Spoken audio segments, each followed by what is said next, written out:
Welcome to K-Drama School. I'm your host, Grace Jung, and class is now in session.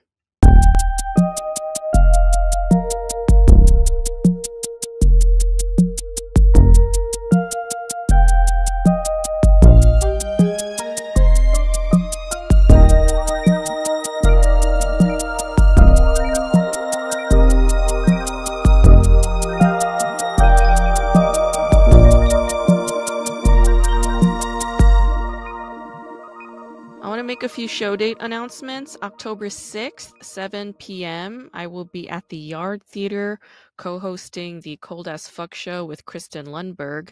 It's a variety show with comedy, clowns, drag king and queens, musicians. It's going to be an awesome time, so please come. The tickets are $10 on Eventbrite and $15 at the door. So I suggest that you purchase them online ahead of time so you could save $5. The show ticket link is on my website at hja.com. October 14th, I will be at Stack's Comedy Show. It's at the Sideshow Bookstore, 7:30 p.m.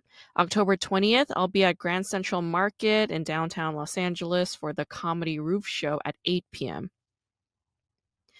I'll be announcing more show dates for October very soon, so please be sure to check my website, hj.com, and my Instagram at hj for show updates.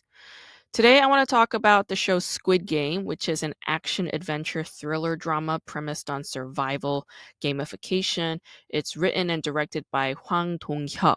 It stars Lee Jung-jae, Park Hae-soo, and Lee Ha-jun. Lee Jung-jae is perhaps the biggest star power draw from South Korea for this show.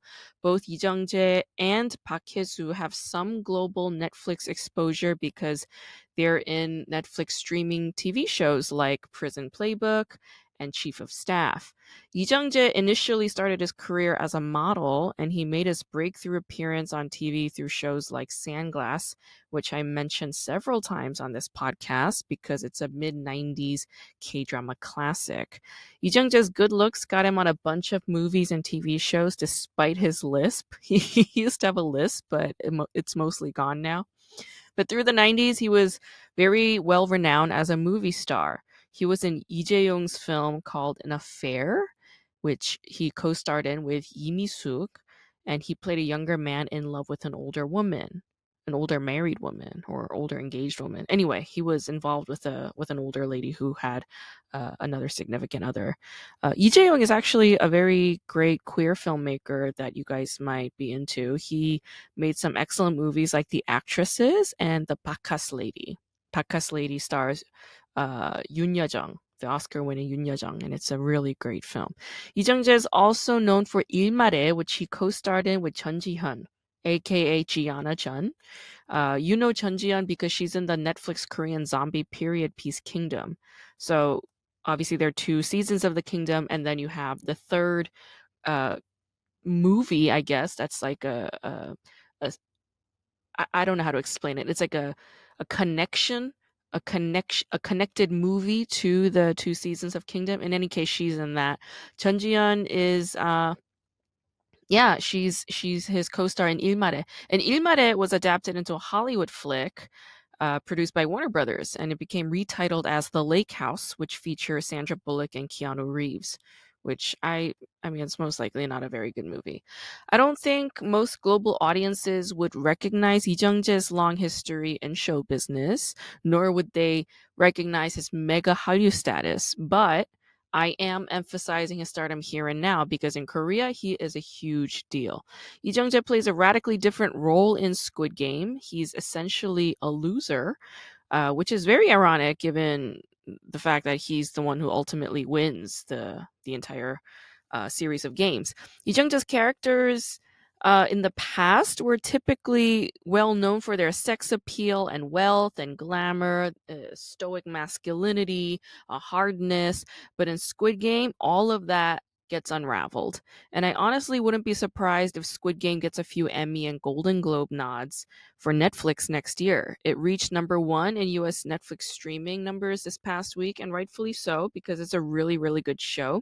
In any case, I kind of appreciated Lee Jung-jae flexing his acting versatility on this program. He's very, very different from the usual characters that he played in the past. There are also a couple of very welcome cameo appearances, right? For one, we have Kong Yu, who we've seen in The Goblin, Lonely and Great God. Kong Yu's cameo appearance mostly has to do with the fact that he and the director Hwang Dong-hyuk collaborated in Hwang Dong-hyuk's second feature film, Silenced. Hwang Dong-hyuk is a writer and director of Squid Game, but he's also a pretty well-known filmmaker in South Korea. Okay, so he graduated Seoul National University. I believe he majored in communications, and he has an MFA in film from USC, from Los Angeles. He made a short film called Miracle Mile, which stars Carl Yoon. Carl Yoon is the brother to Rick Yoon, who is known for being in the Fast and Furious films. And that movie won a few awards, including a Student Emmy, which is, I guess prestigious if you're in film school. Hwang worked with another Korean American actor named Daniel Henney, who you would all know if you've seen My Name is Kim Samsun. So Hwang and Henney collaborated on Hwang's first feature film, My Father. Then Hwang made Silenced, starring Kong Yu, and that film is based on a true story about a school that was dedicated to disabled children who are mostly deaf and mute, and all of the children were sexually and physically assaulted by teachers and staff. And then Hwang made his third film called Miss Granny, which stars Na Moon-hee. And then Hwang's latest feature film is called The Fortress, which is a period piece starring Lee Byung-hun. So Kong Yu and Lee Byung-hun's cameo appearances in the Squid Game it's really a gesture that points to Hwang's filmography. And this is very common in a lot of Korean dramas. The directors and or writers will insert actors that they have worked with in the past in the present show, with sort of these like cameo appearances, just to kind of nod or sort of allude to the previous works that they have worked on together. It's like a very interesting way of self-promotion through this kind of intertext. Hwang Dong-hyuk is now a showrunner, right? So he's sort of expanding his role, going beyond just a filmmaker and writer status. He is now a showrunner, and he's sort of well known for always emphasizing social issues in his work. So his latest work, Squid Game, it's got this socio-cultural, political, and economic critique of Korean society, but I think it goes well beyond just Korea, right? It goes into a critique of global inequity. The fact that Squid Game was designed in order to appeal to the wealthiest people on earth, and I'm talking about the actual text of the show, right? Like, we later find out that these games are just to entertain the wealthiest people who just come to observe and watch and bet money and just be amused, right? So you have the world's 1% watching these games live, and the majority of them, save for one Chinese man, are all white men, right? And so this is sort of a jab at global hierarchy entrenched in economic inequality. When I saw the scenes with the white men wearing masks watching these games, which includes these desperate people who are at the bottom of the economic ladder, who are killing one another to survive and win money, it reminded me of a story I once heard from a very wealthy friend of mine. She told me that in New York, there are these underground restaurants where the wealthiest elites wear blindfolds to enter because it's such a secret. Like, nobody's supposed to know that these restaurants exist. It costs thousands of dollars to eat there. And once they're inside, the multi-course menu is of food made from endangered species. All right. So all the animal carcasses that are cooked are on the endangered species list. So it's a completely illegal menu, right? And this is what wealthy people do.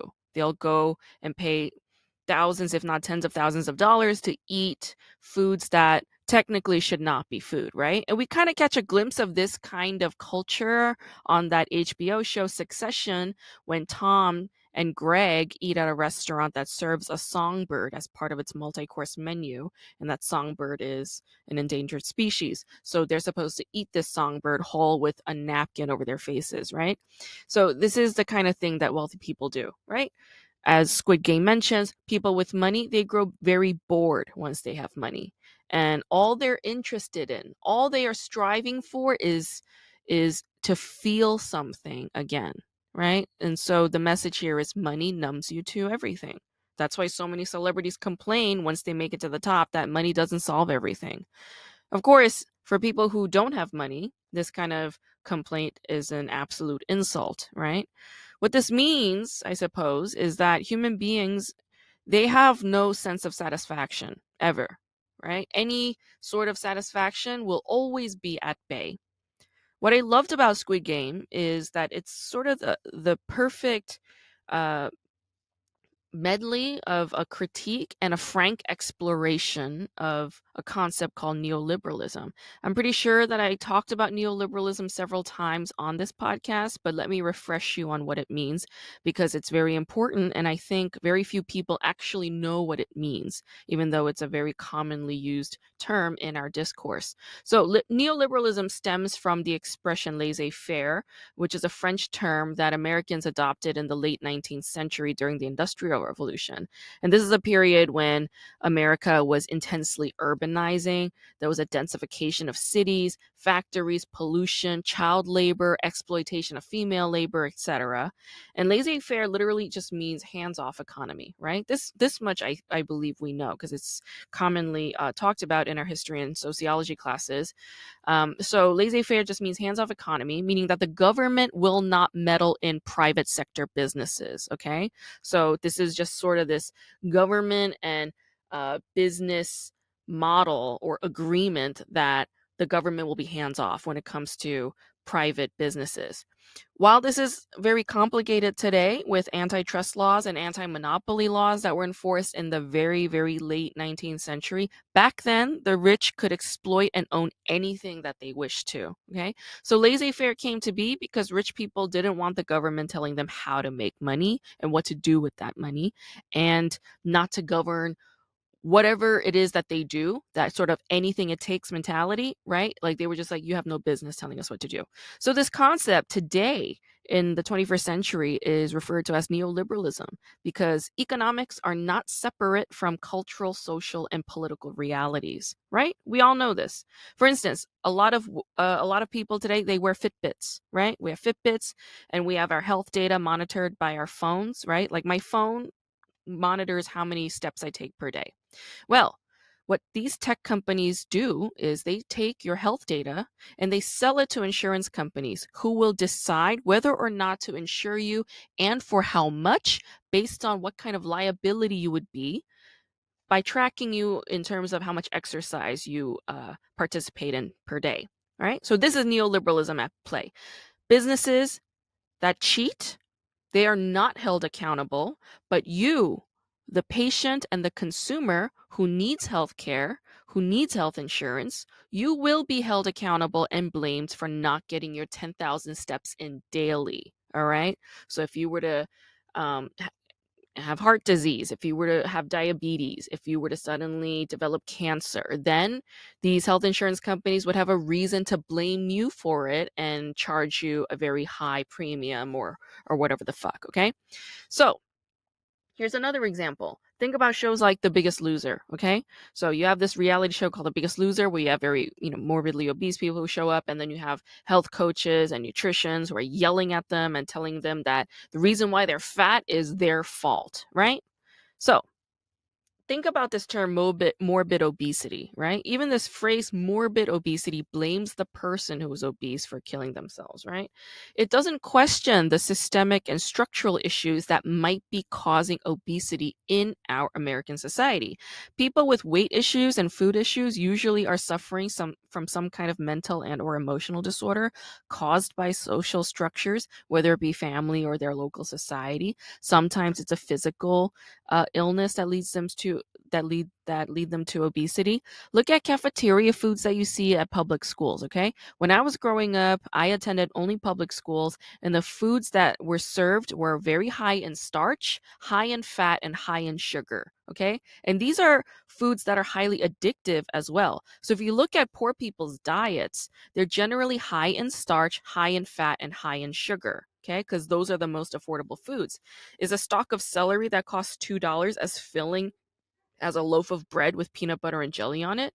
I know that, economics are directly tied to health and diet because I was poor most of my life. And whenever I'm broke, I usually go and purchase highly starchy foods so that I can fill my belly on a very low dime.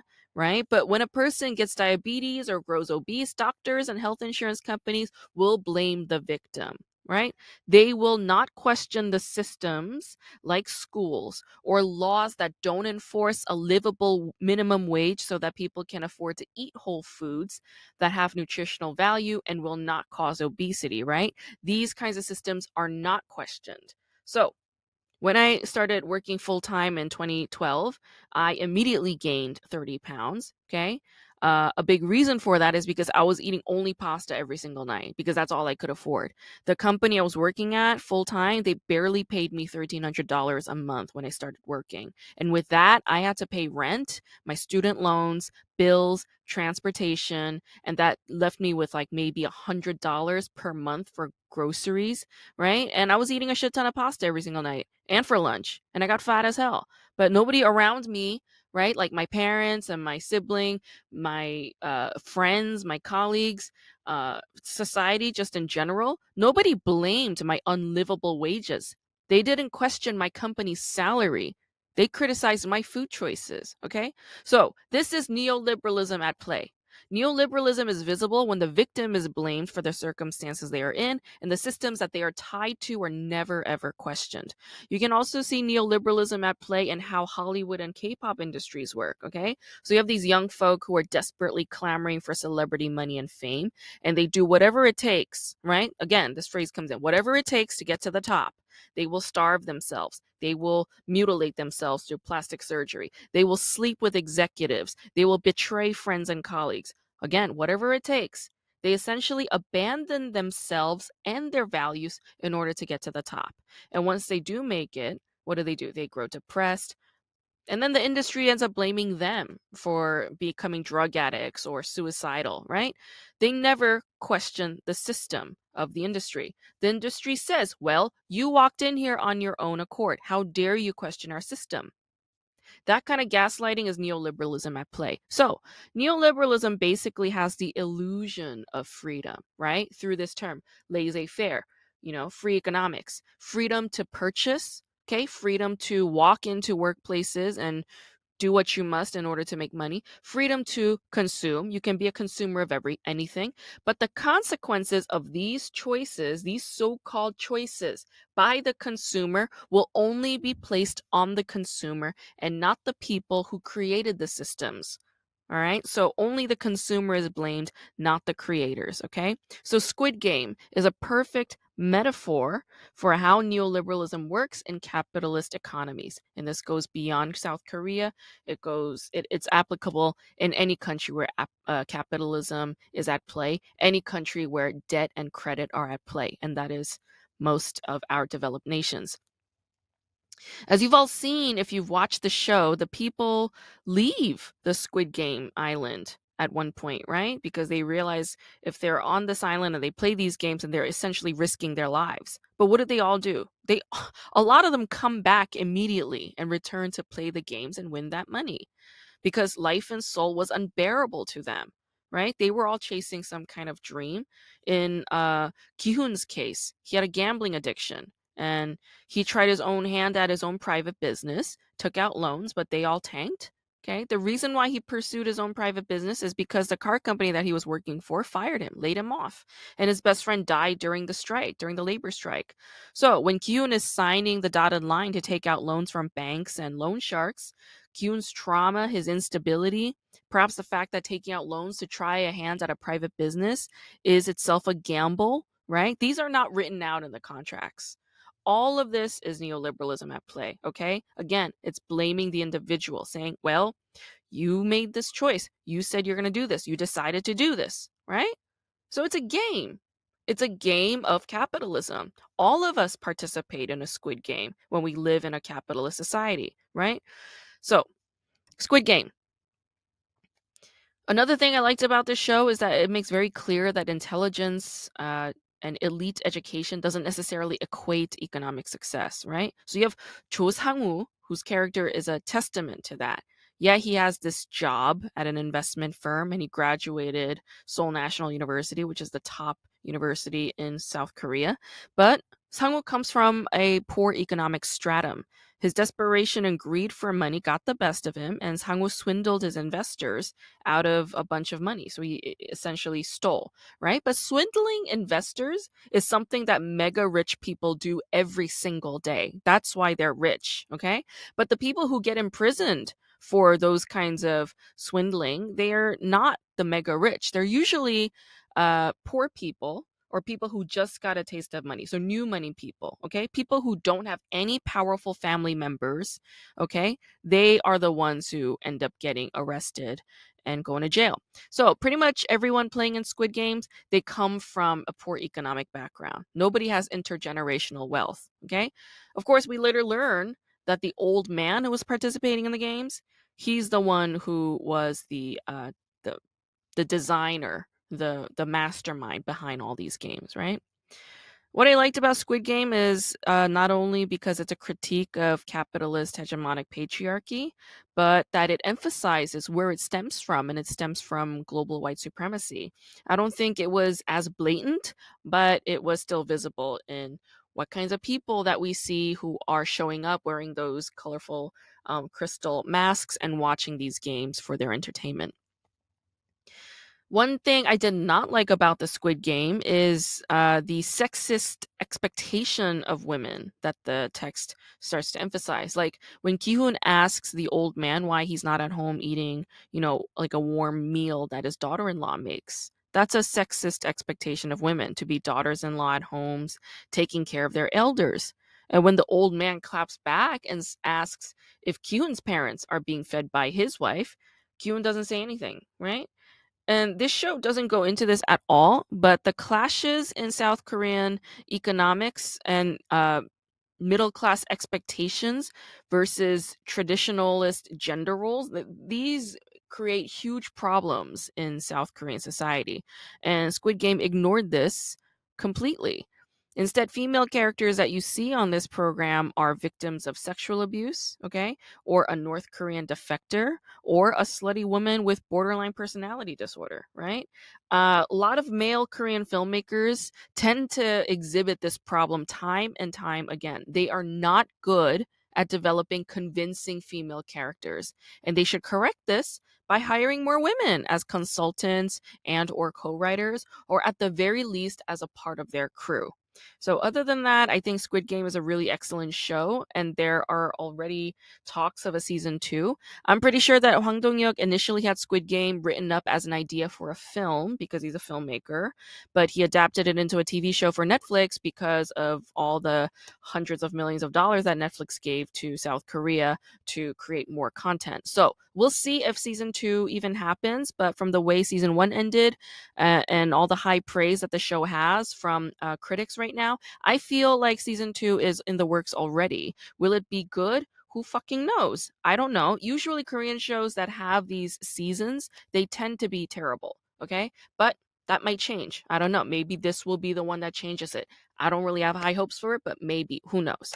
The Korean TV and film industries are changing a lot, not because of Hollywood, but because of Netflix, okay? Netflix's streaming demands and the streaming schedules, that's really disrupting the way that South Korea is handling its TV and film industries at the moment. I thought the music in Squid Game was really excellent, and this is, of course, for good reason. The composer is Chung Chae-il, and he worked on Bong Joon-ho's 2 films, Okja and Parasite.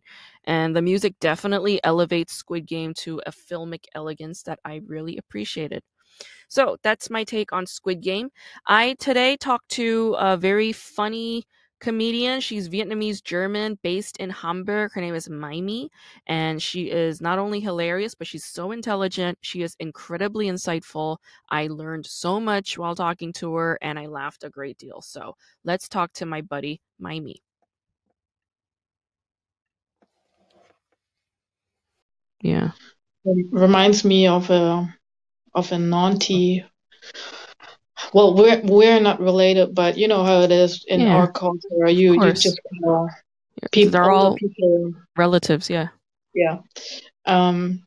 So right before I moved to Hamburg when I was 19, Mm-hmm. I spent like 2 months um in that auntie's house. She was living near Hamburg, Mm-hmm. and I was looking for apartments in Hamburg, so I stayed with her in these 2 months while I was looking. And she didn't take any money from me for rent Mm-hmm. because, you know, she was kind of like friends with my mom, so she didn't take Right. any money. Right. And but I offered it, of course. I Of course. offered it, and I was Yeah. like, please let me pay, auntie, and for your Yeah. trouble. And Right. she was like, no, no, you just help me sometimes around the house. Like, sure, will do. And so sometimes I ask her, so what you need me to do, what you need me to do, and she always like, no, nothing, nothing, it's fine, it's fine. Uh-huh. But the longer I stayed, the more passive aggressive she would get. Ah. And Mm-hmm. then when I was on the phone with my mom, she would, you know, tell me stuff like, you should have cleaned your room. Stuff she couldn't have known because she wasn't there, Right. right? Right. So you should. And what about the hair and your hair in the sink after you took a shower? So your I was like, mom was saying this to you? yes, my mom was saying that to me, and it was super Oh, uncomfortable, so because she was awkward. calling your mom and talking shit. Yeah, she was like, your daughter was like that, and this and that, and this and that. I was like, why wouldn't she tell me to my face? Just ask me Yeah. and I would do it. Like, what the Yeah. fuck? And so many Vietnamese people are like that. You know, They they would, they're non-confrontational. yeah, they would never Mm. like. I mean, they don't see it as disrespectful, but I'm like, I'm a whole person. I'm like almost an adult, so just talk to me. You Yeah, know? like you would understand. Yeah, Yeah, if she said like, "Hey, like do you mind doing this?" Like, you're already trying to be accommodating and be like a good guest by offering her payment for her yeah, troubles, like it shows that you're conscientious, like you have an understanding of how to be respectful and considerate. And for her to so not see that you would be able to do that is, living with people is just a pain in the ass. Just it bottom is. line. Yeah, it Bottom is. And line. it was like super hurtful because I thought like she would give me the feeling that I'm not enough. I mean, I Mm, had that core belief right. anyway, so Right. why not trigger it more, you know? Right. So yeah, and at the end, like the last straw was when she asked me, so did you find anything yet? Oh, Somewhere else? wow. Yeah, I was like, and then I looked her dead in the eye and I was like, yeah, I found something. I'm out here next week. And I lied. Mm, I didn't know where to go. I mm, lied. I was like, mm-hmm, fuck this shit. I can't stay with this bitch anymore. mm, So, and she had a daughter my age, you know. right. Um, for her, but she had many issues herself, so never mind.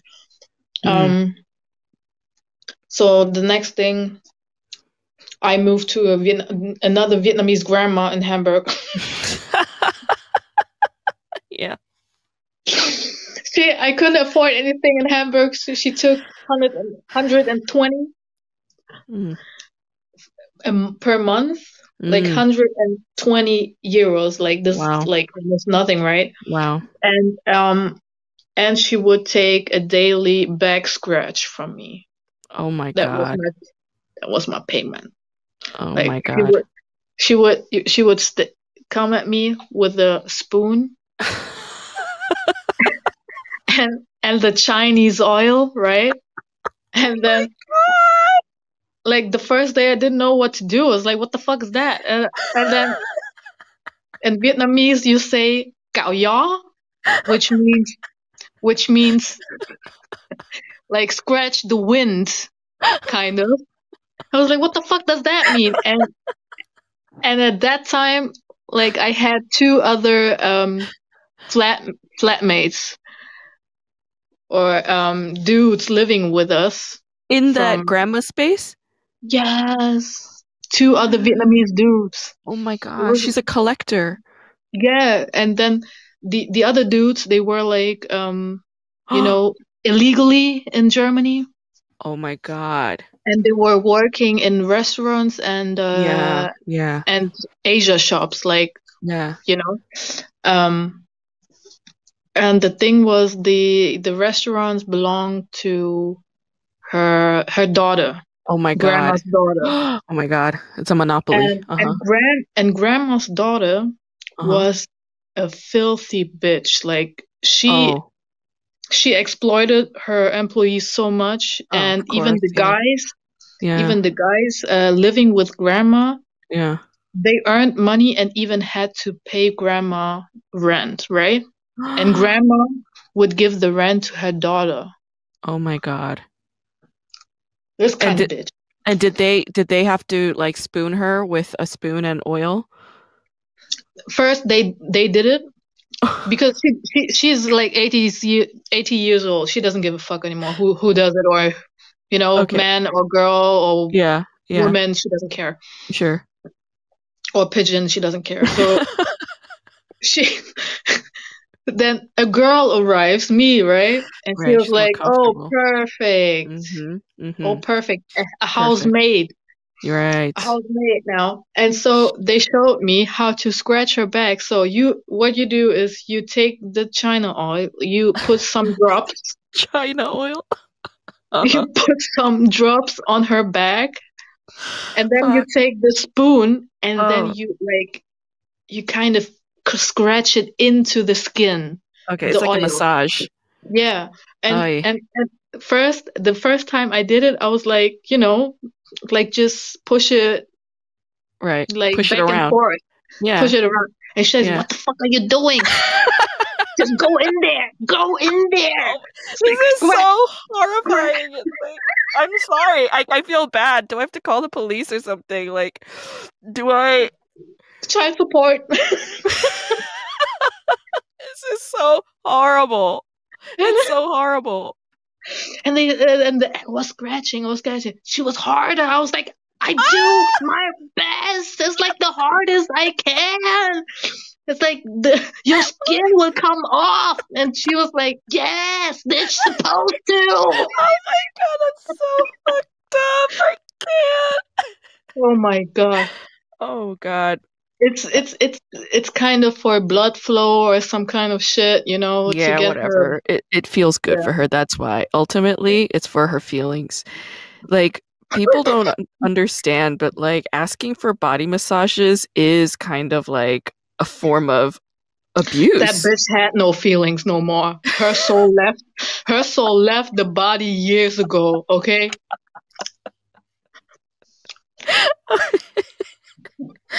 No, this reminds me, like, I don't know, this might get into weird territory. You just let me know if you feel triggered. But I think you're fine. I mean, considering this fucking I'm story, fine. like, Jesus, you've seen all the dark sides. Lord have mercy. I I'm sorry that happened to you, okay? Genuinely. Like, that should not have happened to you. Like, Right, that's what like happens. That's what happens when you don't have money and you're young, and it's like the world will fuck you in the ass with a knife-shaped cactus and leave you to bleed, and they will blame you. They'll be like, "It was all your fault." All right? That's the fucking world. Anyway, I was 22. I was living in Seoul at the time, and like there were all these like American expats, and you know how like uh, perverted and gross like white guys in Asia can be. There's this one guy who I thought was a friend, like we were friends at the time, and he was like a couple years older, maybe 3 years older, and like he would sometimes stay at my apartment because he lived like 4 hours away or something. So whenever he came into Seoul, he would stay at my place. And I'm like, I was very generous. I was like, you guys are always welcome to stay at my place if you need to visit Seoul. And like it was just a one room studio. So like my mattress would be on one side of the room and his mattress would be on the other side of the room.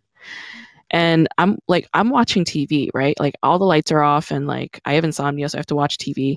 And he's like watching TV with me. And then he turns to me and says, can I offer you money if you step on my back?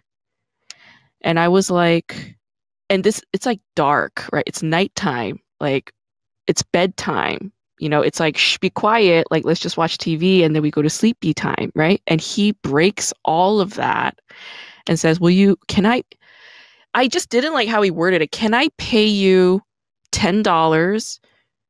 Like, he treated me like a fucking Asian massage parlor lady in that moment, Like, and I was so confused and I just laughed it off. I was like, ew, no, like you're being gross. He's like, why? Come on. Like I have back problems. Like I'm sleeping on the floor, as you can see. Like I'm not used to it.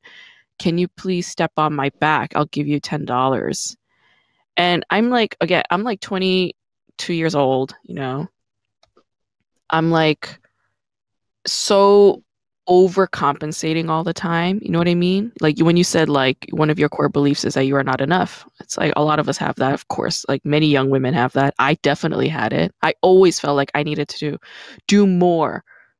Like I was not enough. I had to offer people a place to stay, no matter what, for free, for as long as they want, however much they want.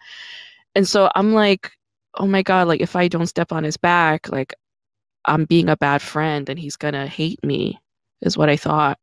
So I was like, okay, I'll step on your back, but like I will not accept your money. He's like, well, why? I was like, because that's weird. It's weird to take money for a favor. So I'm like so uncomfortable and I start stepping on his back and he starts making these noises like and it's like, so I was like, you have to shut the fuck up. Like I have neighbors, they're gonna think some weird shit is going down. And like I just felt so uncomfortable the whole time. And that happened to me when I was And 22 so, in Seoul mm, from a white guy. mm, And that guy I think he was like subconsciously maybe testing me to see like, oh, like is Grace somebody that would do something like that? Like is she a weak person like that? Because mm, after he did that, I moved back to New York and he also moved to New York because he got into medical school mm-hmm, and he didn't have any friends in New York. So he would call me all the time and we would always get drunk together, right? And this one time, I think it was Thanksgiving. It was like in the fall. And he was like, you want to come back to my place and like watch a movie? And I'm like, okay.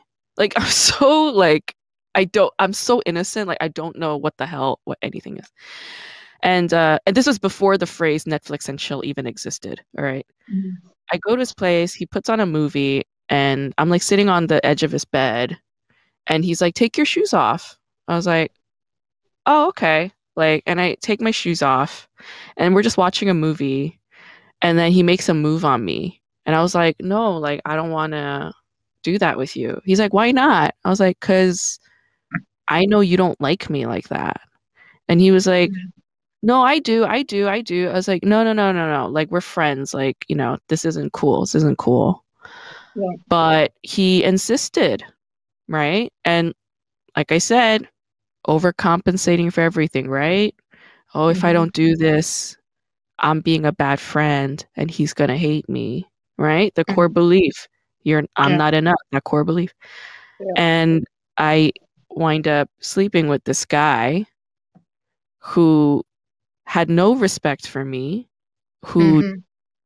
ultimately did not like me like that. He did not like me like that. It's just because he was in a city that he's unfamiliar with and he was lonely and I was just easy pussy for him, And he knew that I would do anything to please him because I hated myself. You know what I mean? Mm-hmm. And that abuse went on for 2 years. And I couldn't tell any of our mutual friends about this. Like I was so unhappy and stressed out that I would get hives all over my chest. You know what I mean? But like, he would call me whenever, like 3 in the morning, and be like, "You want to come over?" And then if I ever called or texted him, he would ignore me for weeks. And it was just like a nightmare for like 2 years. And he was like, "Don't tell any of our friends about this." And that made me feel like, oh, he's ashamed of me. Like that's why he's not telling any of our mutual friends, because he's ashamed of the fact that he's having sex with some disgusting piece of trash like me. And I was so like ashamed and unhappy and miserable, but at the same time like addicted to this abusive guy, that I let it carry on for 2 years. And finally he got a girlfriend. And I found out through like a mutual friend of ours. Like he was like, "Oh, did you meet Dan's girlfriend?" And I was like so shocked. I was like, I don't even know what he's talking about. Like, what girlfriend? And that's when I knew. I was like, oh, I guess he's not going to be coming around anymore. And then like 6 or 7 months after I found out that he had a girlfriend, I was walking with a friend of mine who was visiting from Philadelphia, and he texted me. He texted me the same thing he would always text me whenever it was a booty call. He would text me one word with a question mark. He would write, "Hello?" with a question mark. Like that was always a booty call, right? And he texts me that. And like I've had 7 months of having him out of my system. And when I saw that, it all came rushing back. And I was like in this like despair and confusion, like, oh my God, like what am I supposed to do with this message? And like I felt so burdened by it. And then my friend says to me, this was a very important moment in my life.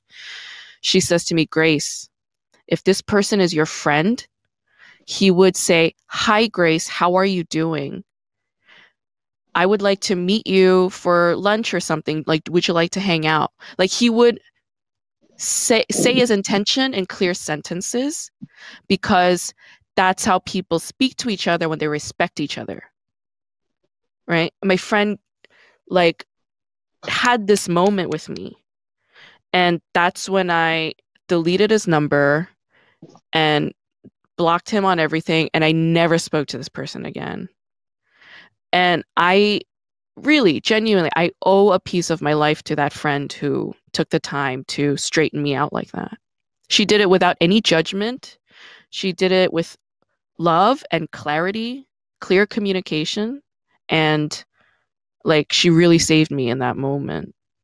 Mhm. Yeah.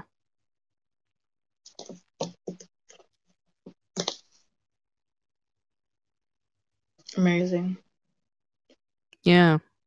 These moments, these key moments. It feels like somebody gives you the shower.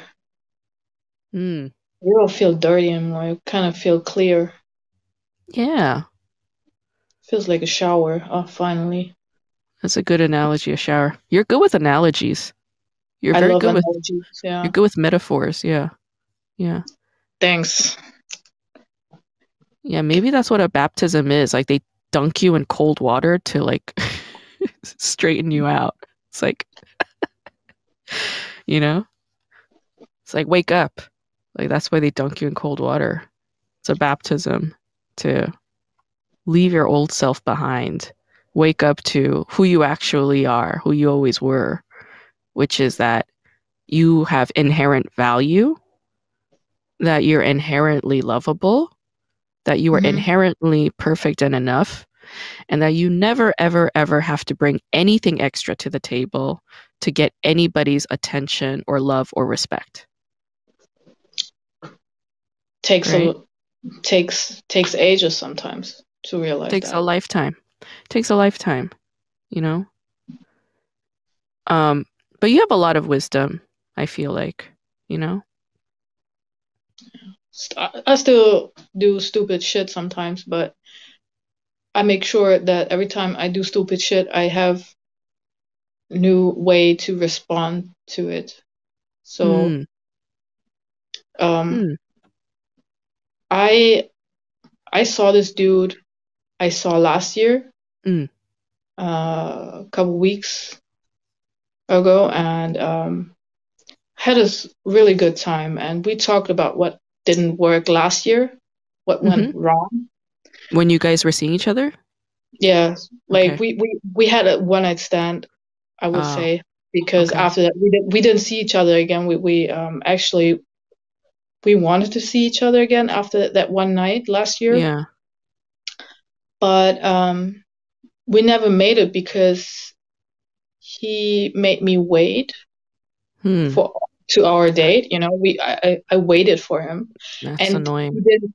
Yeah, he didn't text me like, "Oh, it takes longer," or "I have to work longer." He didn't text me. At the end of the night, I was like, "Okay, fuck it, I'm going to bed." And then he texted me like, "I had a really long day." And I was like, "Are you dumb? Yeah, it's not Like, nice. who says that?" Yeah. I had a long night. Like, what the fuck? Where are your manners? Like, are Right. you who shit in your who shat in your head? Like, who does that? Like, Yeah.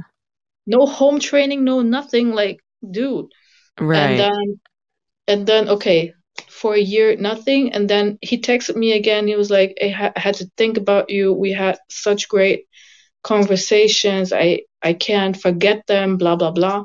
Uh-huh. And I was like, okay. Then we texted about it. What went wrong? We met up again. We talked about it. It was a really great night. Yeah. Great conversations. Uh-huh. And then the same shit happened Oh my again. God. Oh The my same God. shit. I was like, and then luckily, I forgot my keys at his place. Hmm.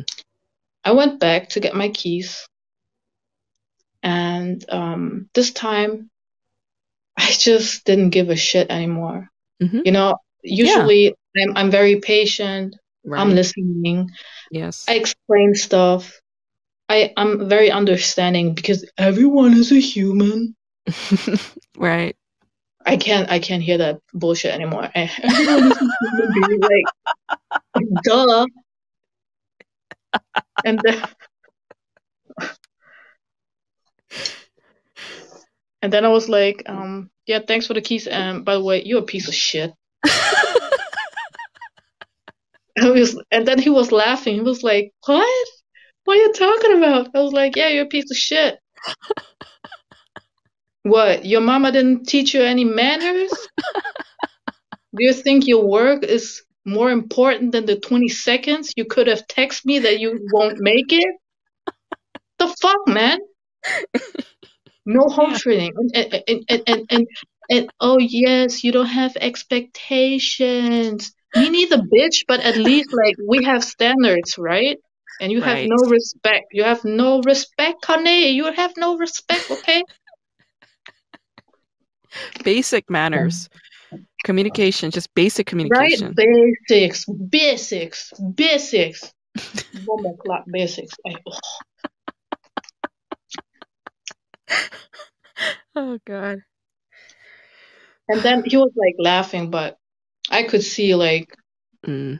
he needed that TED talk from from the gutter, you know. He needed a spanking. He needed I mean, somebody to straighten his ass out. I mean, I wasn't perfectly mad, but Mm. it was a new kind of. I, normally, I don't respond like that. Normally, Right.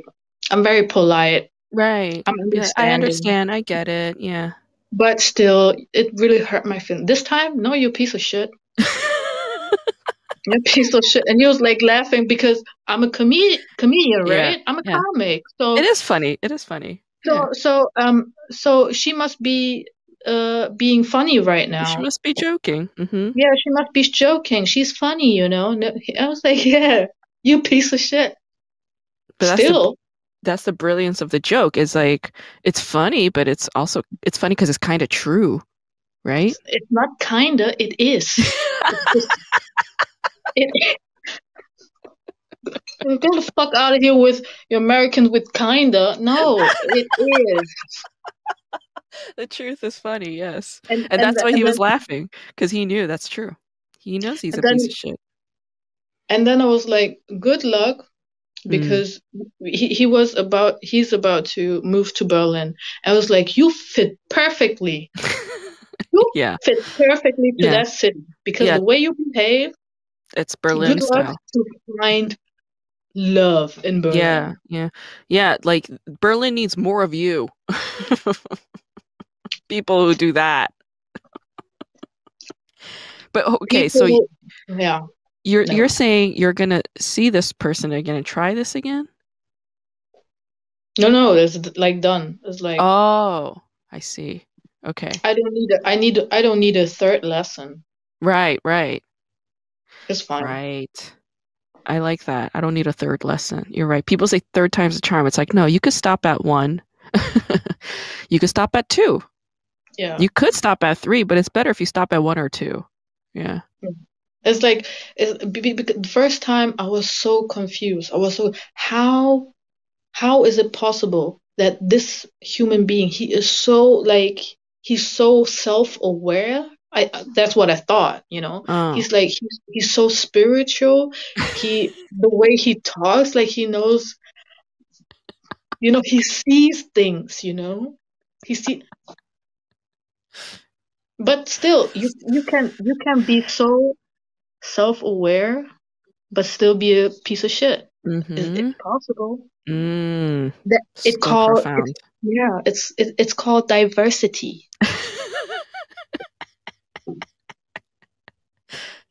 You should be a coach, like an online coach. I think it'd be funny because they have those female coaches who like coach women on like men and shit. Like you would like on YouTube. Like I think you'd be good at that. You're really funny. And you actually say really insightful and profound things. Like you said a bunch of them during this interview. And I'm like, wow, yeah. You could be super self-aware and still be a piece of shit. Like that is like fucking bumper sticker shit, you know? Yeah. Mm, yeah. He- I mean, we talked about really insightful stuff like in generational trauma and you know uh attachment theories and stuff like that, you know. Oh my And then god. he end up still being a piece of shit. It's Uh, like a multi-layered fuckboy. what? Yeah. That's like, yeah, that's like a 5-layer fuckboy right there. Like, I've met so many of those at this point in my life that I just, even when they're like that, I'm not fooled by it anymore. Because I'm just like, dude, I know just as much as you, if not more. You know what I mean? I have a doctorate. I'm a fucking PhD. There's nothing they can illuminate for me. You know what I mean? So when they start dropping knowledge, like it's so not like I'm so not charmed by it. Like if I find somebody who says something profound, I am mesmerized by the profundity of that thought or that saying, but I don't attach it to just them and think, "Oh my god, like I need to suck that cock." Like before I used to. I used to do that. But now Right. I'm just like, "Oh, I like that he said that. I'm gonna like carry that and I'll Mhm. masturbate on it later on my own. Like I don't need him to stimulate me any further, you know?" Like, Masturbating is so good. yeah. Like, yeah. Like thing is, right? I've been in love with some really hot guys in my life, and whenever I want, I could just go back to that moment when I was boning that hot guy and be like, remember that time, Grace? That was a nice time. And I'll just, be in a good mood for the rest of the fucking afternoon. You know what I mean? Like, men don't know how useless they are to me. Like, I want them to know that. I want them to know I don't need you, man. Like, there's nothing about you that I need or want at all. There's nothing you do for me. You can stay over there and be terrified of me all the time, and that's cool. Like, in fact, that amuses me. There's so many Yeah. like young male comics who are like terrified of me. It cracks me up. I love it. It's yeah. Are guys afraid of you? I feel like guys would be kind of intimidated by you, but also like really attracted to you. That's a pretty good. That's pretty accurate. Yeah.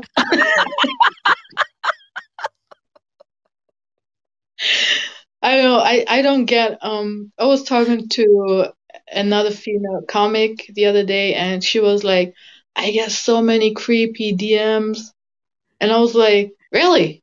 And she was like, "Yeah. What about you?" It's like I don't. I don't know where you girls get them from, but nobody is DMing me. I know. I was like, there was another female comic around me. She was like, you know, when somebody just airdrops you a dick pic? I was like, I've never had that happen to me ever. Like, they wouldn't dare airdrop me a penis photo. I will fuck them up. Like, nobody's ever done this to me. It's happened to a lot of my girlfriends. Yeah. I'm very proud of myself that I reached that point of my life where I have this kind of aura. I'm radiating this kind of aura when guys look at me Mm. and I give them a look back. I mean, you're cute, but I give them the look my mother would always give give my boyfriends or ex-boyfriends. Mm. You will never be enough. Like, and they know, they know, they know. It's like they don't even try. And sometimes I do it unintentionally. It's like it's like my mother's resting bitch face on my face. It's like Oh my God. I it. think, yeah, I have that too. Like, guys are always like, butthurt just by looking at me. I don't have to say anything to them, and they just like get really like they cower around me and they're like mad. I'm like, why? What did I do? And they're like, like you should smile more. Like your face, the look you give, it's like it like I guess it ruins their day or something. And I think it's that face, the face of you will never be enough. Sorry. My mom Yeah. would communicate that to me like in other ways. Like, like when I was a kid, I would draw a picture and I would show it to her, and this is what she would do. it's it's nice. That's what she would do. Yeah. Yeah. My, I mean, okay, your mom, my mom would do the same level of but in different ways. She will at least she would like kind of try to understand, like, say, huh, okay, and what you did there, uh-huh, mm-hmm. Like, mom, I won first prize. She was like, All right. first prize, yeah, first Okay. prize, yeah. First prize. Oh, These did are you do just the words. dishes? So did Did you you? do the dishes?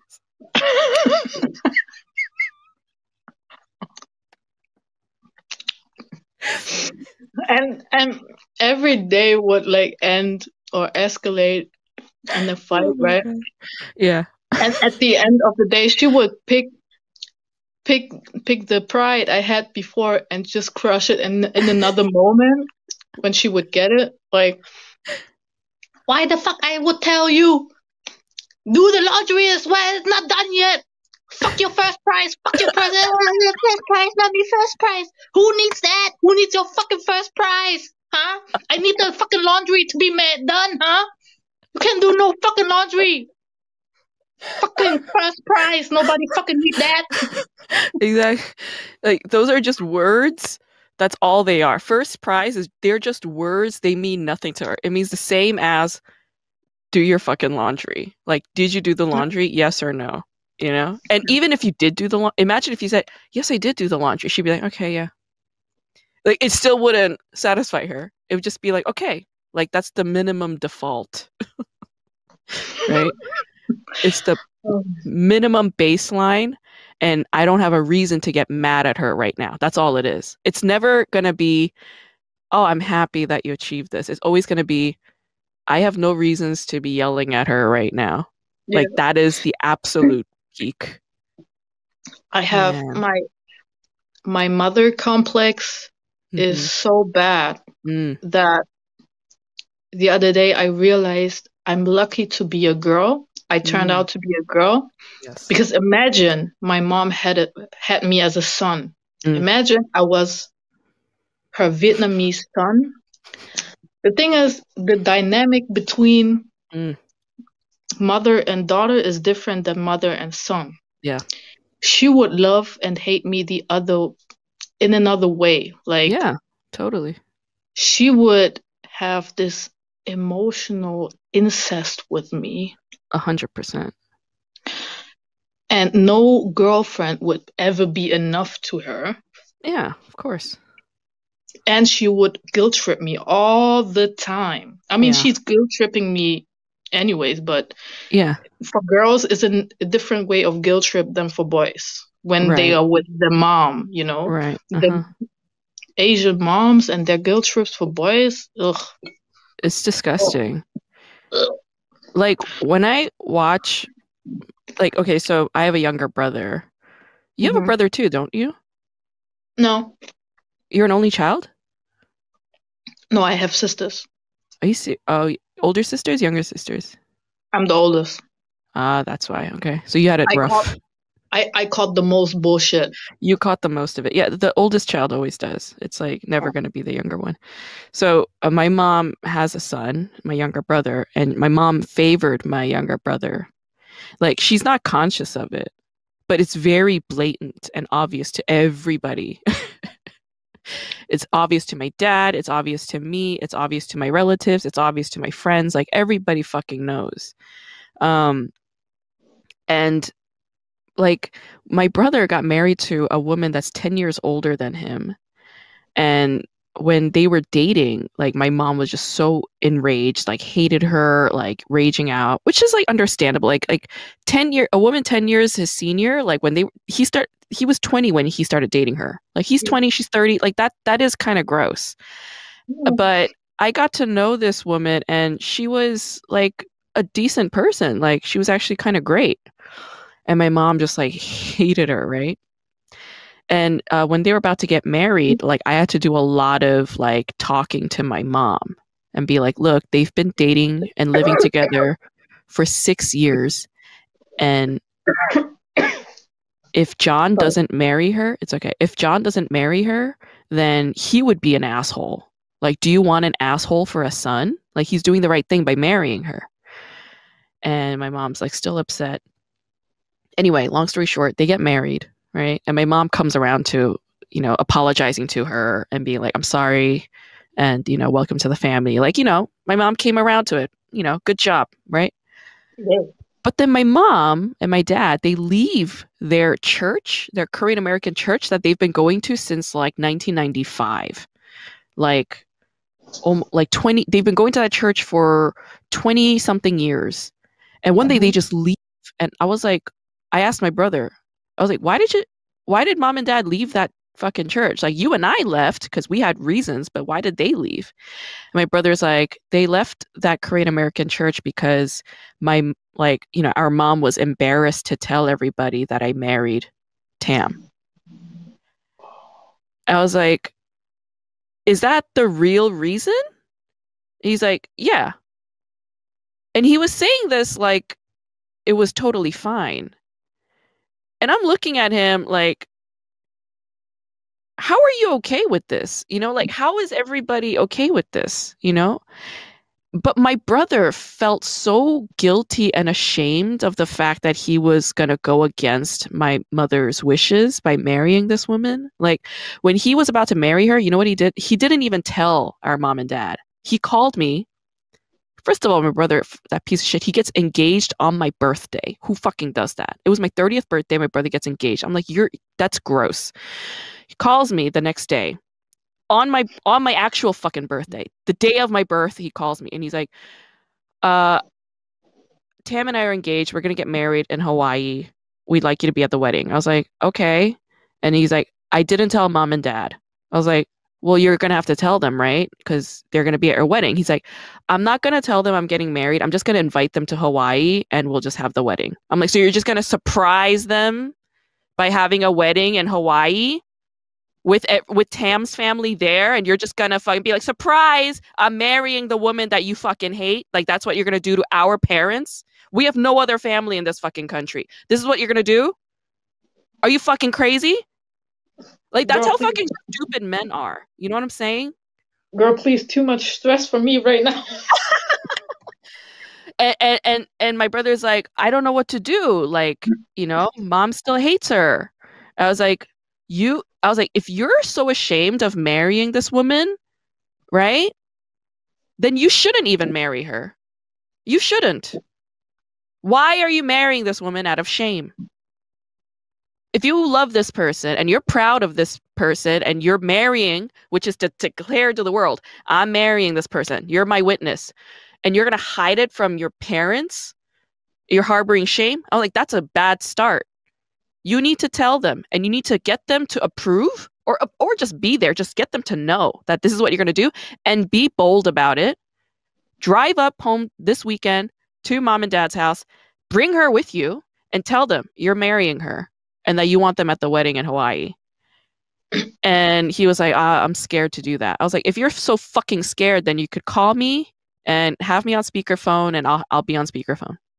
So that's what he fucking does. He takes her to the house, puts her on FaceTime, puts me on FaceTime. And I see my mom in the hallway with her arms crossed. She's not even sitting. She's like standing in the hallway. She's so mad. And I'm telling her, I'm like, like they've been dating for 6 years. You knew this day was coming.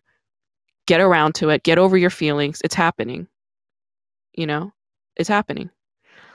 And like they get married. Like my parents came around to it and they got married. It was a beautiful wedding in Hawaii. Yeah. Hawaii. In Hawaii. Hawaii is beautiful. Like I was always like, Hawaii's such a cliche. It's so beautiful. When it got there, I was like, I understand. Now I understand why. I believe that. And I understand why the indigenous people there are fucking furious. Yeah, of course. Like America didn't take over Hawaii because, because Hawaii wasn't amazing. You know what I mean? Like it's because it's Hawaii. They colonized Hawaii because it's Hawaii. Okay. People don't realize. Like they had a queen and everything. They were their own sovereign land, and they fucking colonized that territory and made it America. It's not America's ultimately. But back to your brother, I understand why he's so scared, or he was so scared. Probably because he's a man. They're such cowards.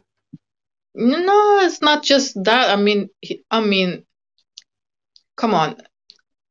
I believe that women mothers play a huge part when it comes to mold the next generation of men. And I mean, not to disrespect your mother, but she kind of did her part to create that kind of man who is so cowardly towards her and to his wife, right? Yep. So I feel like many times sons are hesitating when it comes to disappointing their mothers because there was so much enmeshment going on.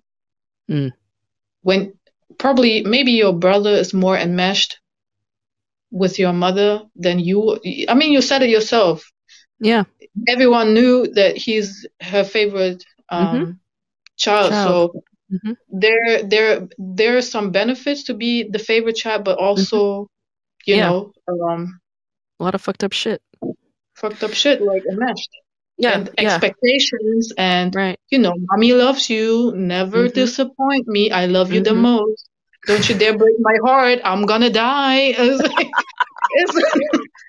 Whereas you're right. With me, whenever my mom threatens death, I'm like, go ahead. Like as if I care, Like that's the thing. It's like when a mother favors one child over the other one that didn't get favored, they're kind of free. Like I've always felt free from my parents' burdens and their like control shit because I was like, okay, like you guys abandoned me when I was like a child, like when I was a toddler, and made it clear to me since I was 4 years old that I was not wanted, Like they didn't say that, but they showed it through their actions by like leaving me at my grandparents all the time when I was a toddler, leaving me at like, relatives' homes all the time. And fortunately, my grandparents were sweet to me, but my relatives, they were not. They were really abusive.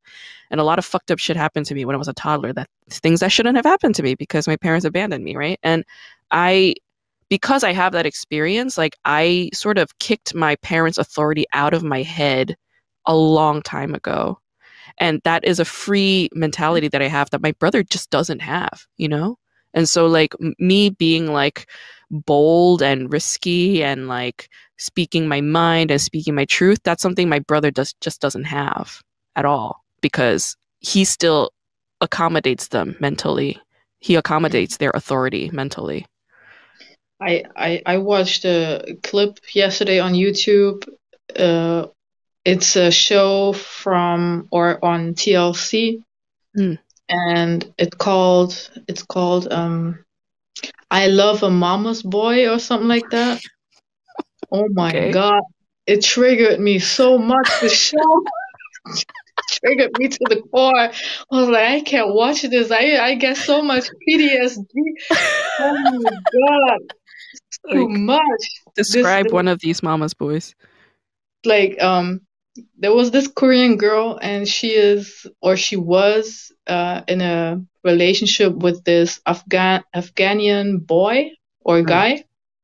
And he, sometimes it is very common in brown or South Asian cultures that they live with their parents until they get married. So Yeah. you could be Yeah. 40, you could be Yeah. 40 and still live with your parents, You right? could be It's 65 and still be yeah. living with your mom. Yeah.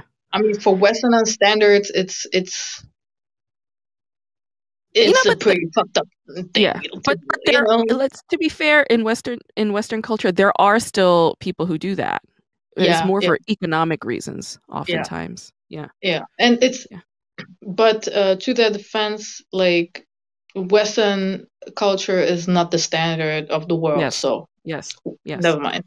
Yeah. But yeah, he lived with his parents, and you could see like the bond between him and his mom is Mm. strong.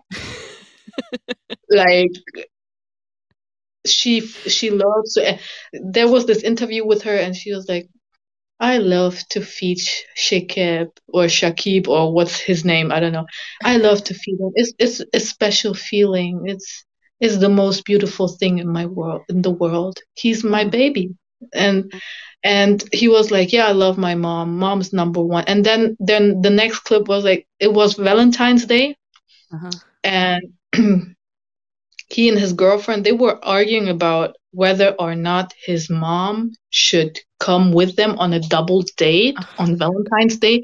And he would always like schedule his days, like on the daytime it's his girlfriend, on the evenings dates with his mom, Oh my God.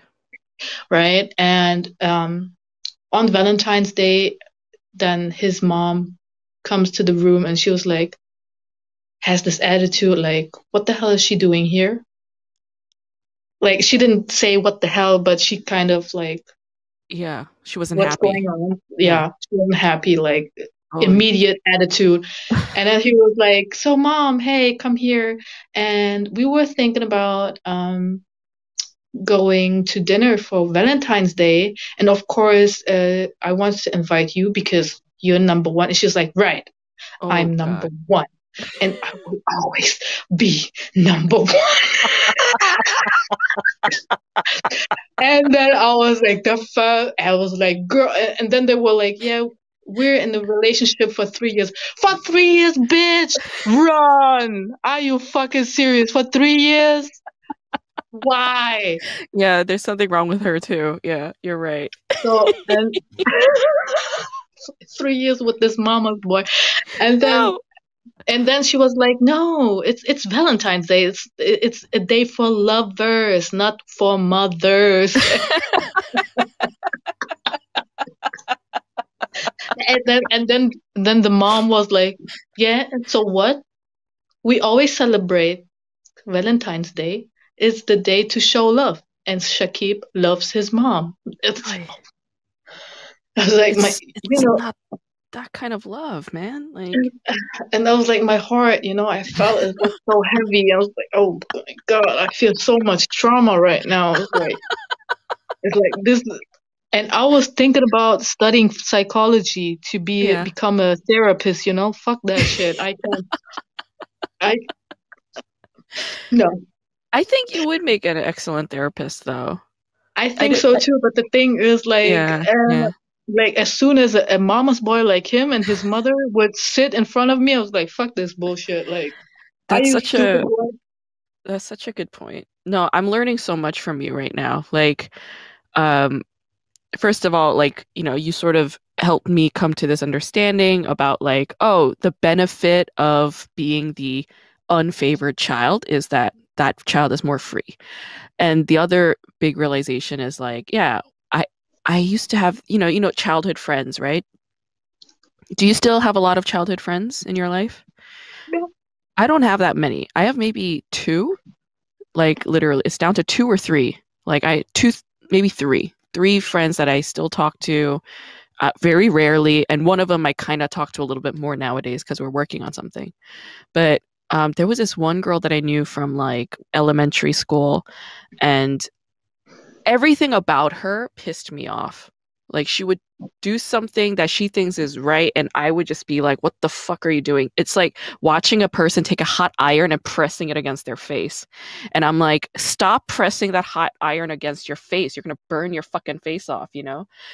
But like that's how she lived every moment of her life, and I just realized, oh, she was traumatizing me. Like she was literally triggering me by being the way she was, you know?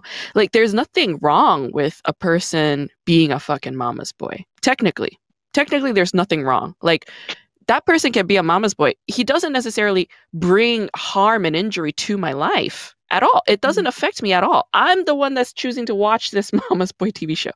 But it is it is uncomfortable as hell. It feels like I'm in the middle of a battlefield and I need to rescue this stupid idiot, right? Like that's how I felt with this old friend, this old childhood friend. I stayed friends with her for like almost 20 years, and then I just stopped. Like around that time I was kind of like cutting out a lot of toxic relationships from my life, and it's not that that person was toxic per se. It's not that I was toxic per se. It's that the chemistry was not good, you know? So you take two chemicals that will cause a combustion. That's what it was. And Mhm. she, like the way she lived her life, it was Mhm. just so stressful to me to witness at all times that I just had to be like, enough, man. I got to change the channel on this shit. Yeah. Like, what I and I had to think about this show like all day. It triggered me so much. I was like, why the fuck did I do it? That's Why so. the fuck did I watch it? It would be funny if you like went to like a healer or something and they're like, "What caused you this trauma?" You're like, "This TV show called Mama's Boy." I was watching 8 hours of it and I am fucked up. Like, please save me. That's hilarious. It's like, I mean, I watched stuff that was horrible. I Mm, I have filthy friends who would send me filthy clips because they have filthy humor. mm. And I watch clips where men would shit into the bathtub and Oh rub my themselves with God. shit and jerk off to that shit because they're into shit play. I Unacceptable. got but nothing compared to that mama's boy bullshit that I watched.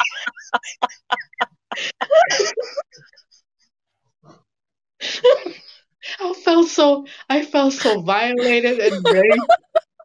I felt my authority. I felt my autonomy as a person violated and raped. Girl, please, please, Oh, 3 years, 3 years, how? Please leave, leave this motherfucker because he's about to fuck his mom, literally. Just Leave this motherfucker. They're literally one meal away. They're one Valentine's Day away from fucking. Like, you gotta Like, go. You gotta go. Actually, you're giving me like so much to think about on it. This is like so cathartic for me. Like you saying that you're watching this TV show and that it felt like it was triggering your PTSD is like now I'm starting to think, are all the shows that we are attracted to that we're watching, is that all trauma bonding? You know what I mean? Like people who watch horrors and thriller shows or movies, is that a form of trauma bonding? People like me, like I watch a lot of melodrama. Like I'll watch movies and shows that make me bawl my fucking eyes out. You know what I mean? And like that's a form of trauma bonding, I feel like, So like maybe media is this sort of trauma projection, like trauma response, like reliving traumas. Like, it's giving me so much to think about. Amazing.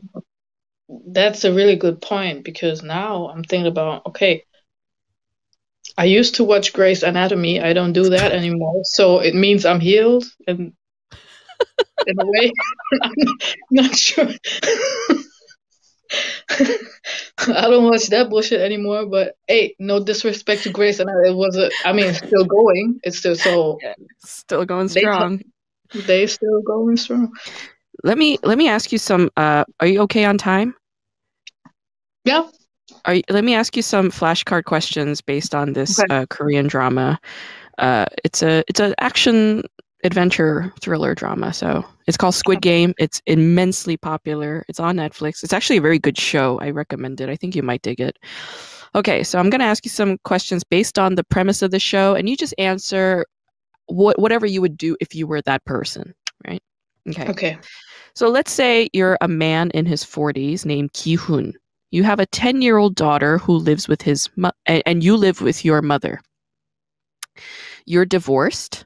Your daughter lives with the mother of your child, and you're taking care of your elderly mother, and you're broke as shit. You have no money, okay? You took out all these loans of like hundreds of thousands of dollars. You took out all these loans from banks and from loan sharks, and you owe so much money to these debt collectors, right? But you work as a part-time chauffeur, and you don't make enough money to pay this money back. It's like an impossibility. Your mom collects garbage and recycles them for extra cash. Okay. You have a gambling addiction. All right. So it's morning, you wake up and your mother puts some money on the breakfast table and it's your daughter's birthday. So your mom says, take your daughter out for some fried chicken. And what you do is you take that money and you go to the racetrack and you bet it on horses. Okay. But lucky you win $4,000. All right, it's a good day. But then you get all your money stolen by a pickpocketer, and the loan sharks show up and they beat the shit out of you. And they say, if you don't pay them by next month, they are going to take your eyes and your kidneys and your liver. Now you're supposed to meet your daughter for dinner at night, and you already promised to take her out for an amazing meal. What do you do?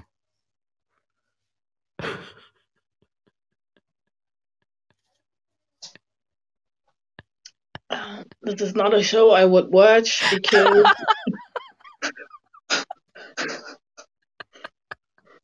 girl, you try to bring me back to depression. Jesus. This is just the first 30 minutes of the show. It's not the whole Wait, thing. can I just okay, is it rude if I would open a bottle of wine No, right now? it's not rude. You can drink your It's, wine. it's a lot. It's a lot to process. It's a lot. Um, how old is the daughter? She's 10. She's Okay, 10. And she's smart, she's very understanding. okay. She's 10.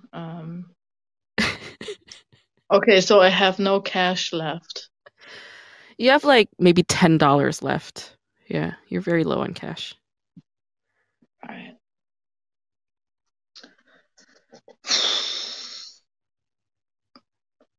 Okay, suicide is not an option. Please. I Oh. don't have like the best surviving skills, Mm-hmm. but I would always try to make the best of it. So Mm-hmm. 10. How much would you get for 10 in Korea? Hmm. Good question. You It's could like get I gotta something. know. I mean, if I know the locals, Think I about would. it like think about it like you know how, like there are all these like hawker stands in Vietnam, like like street food and stuff. There's a lot of Hmm. those in Korea. And there's Hmm. also like like convenience stores where they sell like, you know, like instant ramen, and like they have like little sausages or fish cake sticks, and uh actually Korean convenience store foods are really good. I actually love eating Korean convenience store foods. They taste delicious. I mean, as a chauffeur, Yeah. I would definitely give her a ride through the city to the Hmm. most beautiful places Oh, I love that. Yeah. Oh, that's a and beautiful answer. children. For me, when I was a little girl, I Yeah. appreciated every single moment with my dad, so Uh, I didn't give a shit about fancy stuff. I mean, you're 10. You right. don't know. You don't know, Yeah. right? So Yeah. I guess just spending time with her. Yeah. That's such a beautiful answer. I'm so moved right now. You're like a genius, dude. That's so true. Like kids don't care about what food you bring them or what material shit you bring them. I mean, they kind of care, but like what they really want is to spend time with the parent. Like they love that. They love being around their mom and dad and just to play with them, just to Yeah. yeah, be near them. That's such a And beautiful I would answer. shoplift. And what? And I would shoplift for fancy toys. But I wouldn't tell her. Come on. She doesn't have to know. Right, she doesn't have to know. Yeah, just give the And kid the thing that she wants. Yeah. and fuck morals because they beat the fucking morals out of my body. So Uh-huh. Uh-huh. Yeah. I It's have only 1 month to live. exactly. Make the best out of it. Just shoplift. Yeah. Fill up the car with a Steal it. bunch of yeah, Yeah. Steal a puppy. Give it to your kid. Yeah. yeah, Good. puppy. Oh, I love that Yeah, the answer. puppy. Yeah. You know, I did about like 38 of these question things with comics, and that was probably the most beautiful answer I got in terms of a resolution. Because like a lot of Korean drama premises start out this way, like they're in a financial pickle because there's a loan shark that's threatening their lives, and they have to go and figure it out. And you're just like, yeah, like I would drive her and show her beautiful things, and So my kid. what did the others say? He took her to like a street vendor stand and Mm-hmm. bought her like very cheap like do you know tteokbokki? It's like little rice cakes and they're in red hot sauce with fish cakes. So he got her Mm-hmm. that. And he went to you know those machines with the claw where it gets a prize. So he Mm-hmm. spent like most of his money trying to get a prize for her. And then a little boy intervened and was like, "You're doing it wrong. Like, let me show you how it's done." And the little boy like won a prize for her. Mm-hmm. Actually, just watch the pilot of this drama. Like the Okay. prize that he gets is actually really funny. Like when I saw this prize that he won for his daughter, I lost my shit laughing. It was so fucking funny. Like I don't want to give it away because it's too good. Is it And is it a yeah, show that you would bawl your eyes all the time? no, it's not like a romantic comedy kind of weepy Okay. drama at all. So At all. is it funny a bit? It's like got black comedy for sure. Do you watch like did you watch the Hunger Games movies? Yeah, it's like similar to that. Oh, okay. Similar to that. Okay. All right, so Hmm. question number 2. You're the same guy. You're Kihun, okay? That broke Hmm. loser. You're standing on the subway platform waiting for the train, and a very well-dressed, handsome man shows up and he propositions you. He says, you'll play a very simple game of this game called takji. It's this childhood game where you take one folded piece of paper and you Mhm. throw it down on the other piece of paper trying to flip it over. Okay? Mhm. And it's a very popular childhood game Mhm. in Korea. Are you Mhm. moving? Is it okay if I'm moving a bit? Mm-hmm. Yeah, yeah, Okay. yeah. Just keep talking. Okay. I'm listening. And the man says if you flip over his paper, you will win $100 per game. Mhm. But if he flips your paper, you owe him $100. All right? So, of Mhm. course, the first round you lose. Now you owe him $100, right? You have no money. He says you can pay it off by taking a slap to the face. So he smacks you across the face. What do you do? What kind of smack? Like it's really hard. Like he like slaps you across the face. Yeah, Like your slap face me. turns. You're It's okay with fine. it? You take it? Okay. I'll take it. All right, good. Okay. Question number 3. The man who just slapped the shit out of your face, Mhm. turns out he knows your name, he knows your date of birth, he knows who your kid is, he knows the exact amount of debt you are in, he knows everything about you. He knows that you live with your elderly mom. He hands you a business card, and there's a Mhm. circle, square, and a triangle stamped on the back. And there's also a phone number. So you call that phone Mhm. number, and the Mhm. person on the other line, they give you instructions to wait for them at a specific place. And you Okay. get in the car, and you pass out. And when you wake up, you're dressed in a tracksuit, and you're inside a large room with like 400 other people. And you see your Mhm. childhood friend there, Sangwoo, he's there. And you see an Mhm. elderly man there who's like, he's like dressed like you, and he says that he has a tumor in his head.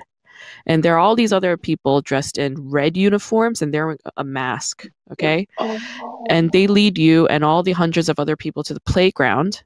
And there's a Mhm. gigantic robot that's shaped like a little girl standing by a tree.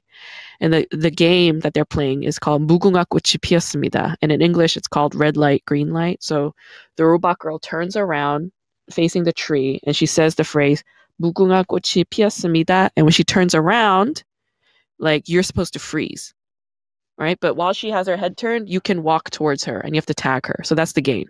It's this popular childhood game. Yeah. Okay, so you're playing this game, right? Yeah. She turns around and anybody who's still moving, all these guns come out and they shoot them to death. Okay. They all die. Oh my god, you're really opening the wine. You're really. Were you smoking earlier too? Were you smoking a cigarette? No, Oh, okay, I thought I saw you smoking. because Oh, I'm sorry. I'm sorry. I'm I stressing you out. was thinking about it, but I was like, All right. So okay. when they said that you can play these games and win a lot of money, Yeah. they didn't tell you that if you lose the game, you're gonna be killed. Right? But that's what's happening. All right. You Oh, turn around and you see that all these people around you are getting shot to death when they lose the game. What do you do? yeah.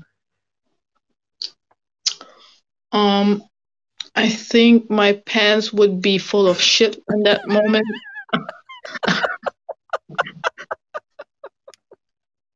But you best believe my pants full of shit. I'll be focused as fuck.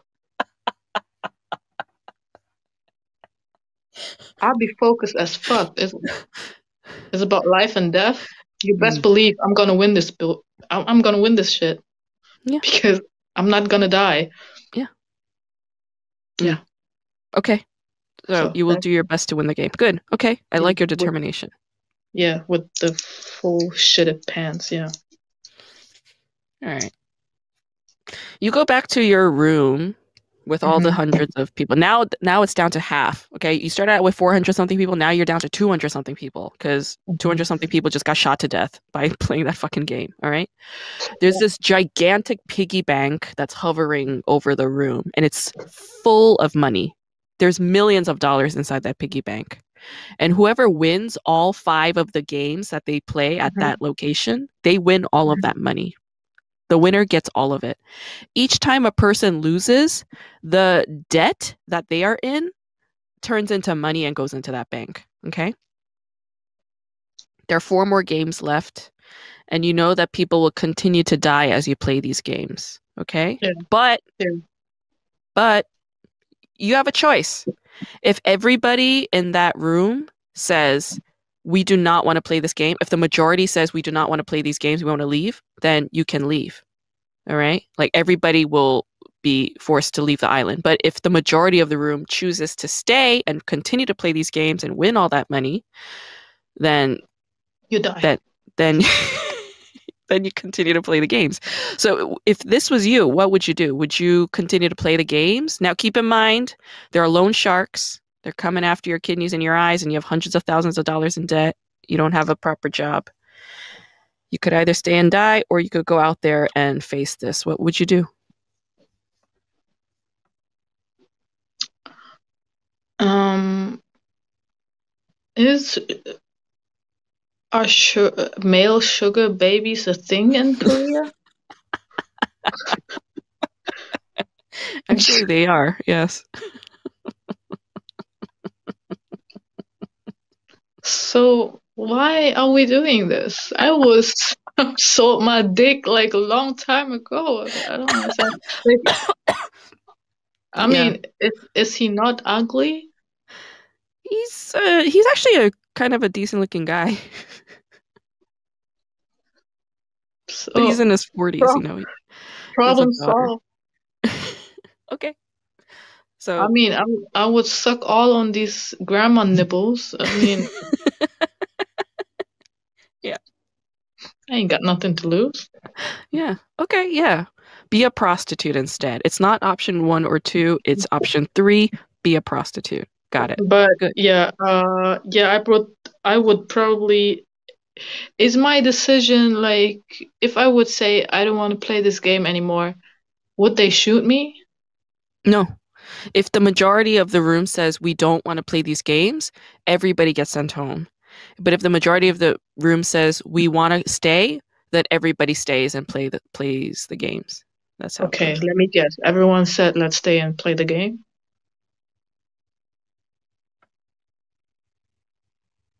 No, the majority said we're gonna leave. Okay, Yeah. so fine. So you're okay. I'm okay, and then I'm gonna sell my ass. Okay. All right. Well, surprise, surprise. This guy comes back to the island. Like he returns Okay. on his own accord. He realizes the real world is just as shit and he can't do it. So he comes back. All right. Mm-hmm. And he meets that old man again, the one with the brain tumor. And he's a sweet old man.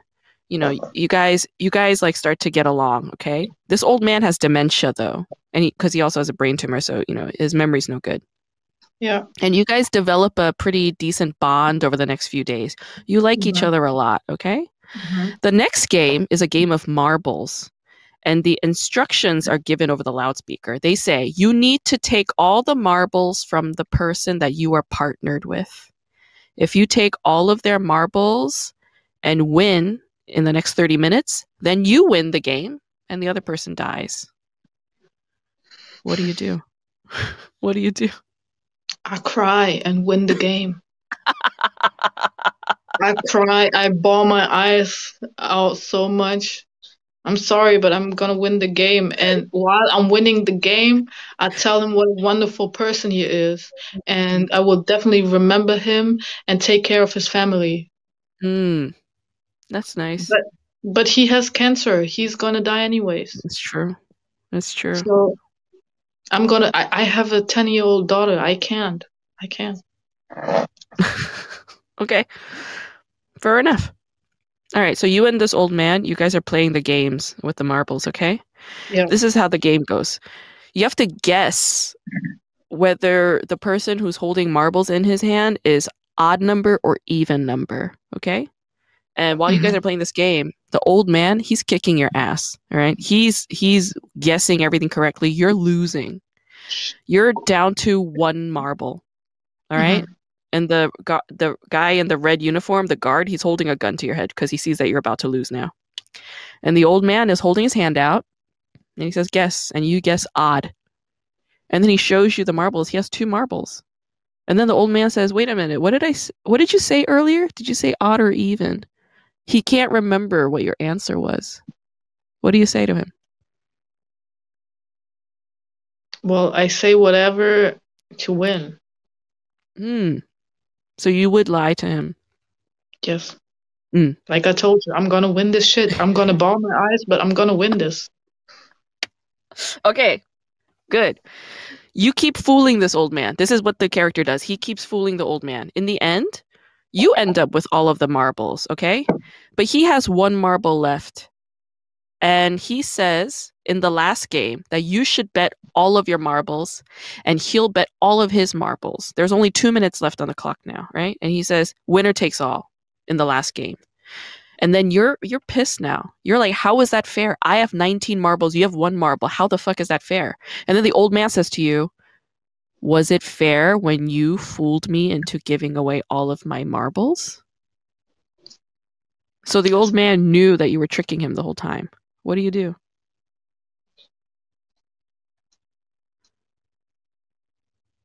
Uh, like, do I have a choice? Hmm.